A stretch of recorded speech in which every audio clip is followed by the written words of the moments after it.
Kahit man na ipanalo ng Phoenix Suns ang kanilang game laban sa Atlanta Hawks 123-115, nananatili pa rin sila bilang pang-12 sa West na merong record 17 wins, 19 losses. Ibig sabihin, delikado pa rin talaga ang team na ito na hindi makapasok sa playoffs at maging sa play-in tournament. Napaka-inconsistent pa rin ng team kung saan sobra nga po silang nahihirapang manalo laban sa mga hindi naman ganong kalakas ang kupunan. Kaya maging si Kevin Durant na uubos na ang pasensya. Sa katunayan, ayon mismo kay Kendrick Perkins, si Kevin Durant na nga daw ang may kagustuhan ngayon na kunin na ng Phoenix Suns si Jimmy Butler mula sa Miami Heat.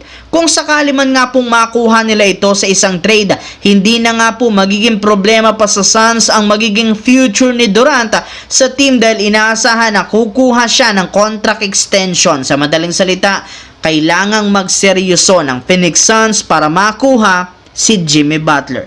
Samantala, napag-usapan nga po natin na kinukonsidera ng Los Angeles Lakers ang posibleng pag-trade kay Rui Hachimura basta't makakuha ng isang young promising star na magko-complement kay Anthony Davis at JJ Redick in the next 5 years. At ang pinakamalapit na pwedeng ipalit sa kanya ay si Cam Johnson mula sa Brooklyn Nets. Hindi nga kayo nagkakamali sa inyong narinig, posibleng magkaroon na naman ng panibagong negosasyon ng Lakers at Nets sa susunod na linggo. Bukod kay Cam Johnson, maaari nga pong makuha dito sa trade si Day'Ron Sharpe since nangangailangan talaga sila ngayon ng isang bagong sentro para kay Anthony Davis.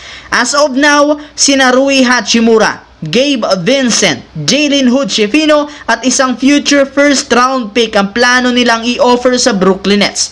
Ito na nga ang pinakamagandang trade scenario na magagawa ng Lakers bago ang trade deadline sa February 7.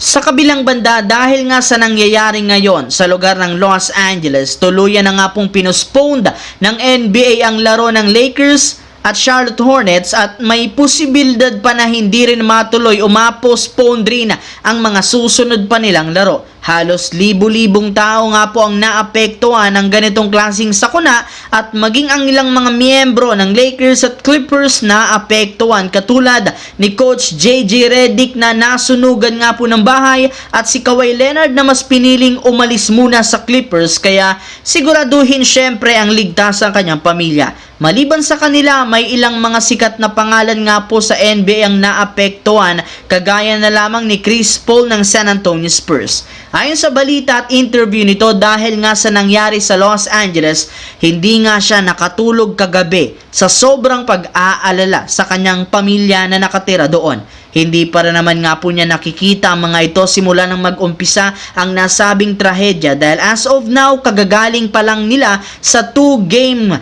road trip sa East. Kaya sisikapin nga po niyang mapuntahan agad ito at masiguradong ligtas ang lahat ng miyembro ng kanyang pamilya.